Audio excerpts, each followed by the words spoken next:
কার গাফিলতিতে ভাঙল ব্যাংককের বহুতল, জড়িত সব সংস্থার ভূমিকা তদন্ত করবে থাইল্যান্ড সরকার। ভারতের ঘাড়ে কতটা শুল্ক চাচ্ছে মুক্তি দিবসে জানাবে ট্রাম্প, নিশানায় আর কোন কোন দেশ। ভারতে আসতে চান সুনিতা, নিজেই জানালেন মনের ইচ্ছে, দেখা করতে চান আগ্রহী ঈশ্বর প্রতিনিধিদের সঙ্গেও।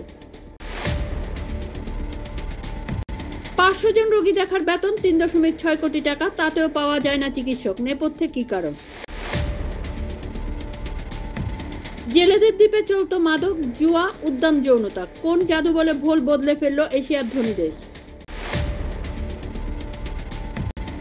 বজ্রপাতে ঝলসে গেল শরীর, অস্থায়ী পক্ষাঘাতে শয্যাশায়ী তরুণী, সুস্থ হয়ে পাল্টে গেল চোখের রং।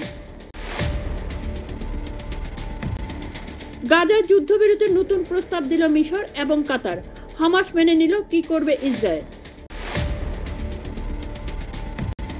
হেলের বিরুদ্ধে রাশিয়ার সামরিক সরঞ্জাম এবং প্রযুক্তি রফতানির অভিযোগ অস্বীকার করল ভারত।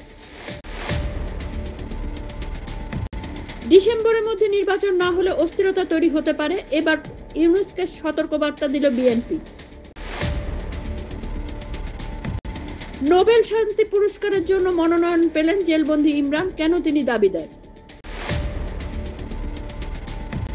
আমেরিকা যদি একটি বোমা ফেলে তবে ট্রাম্পের হুমকির কি জবাব দিলেন খামেনেই।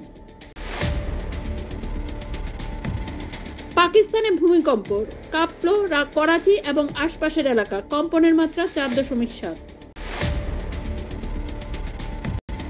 বাংলাদেশ পাকিস্তানের সম্পর্কে ভবিষ্যৎ উজ্জ্বল দেখাচ্ছে, ইউনূসকে ফোনের পর লিখলেন শাহবাজ।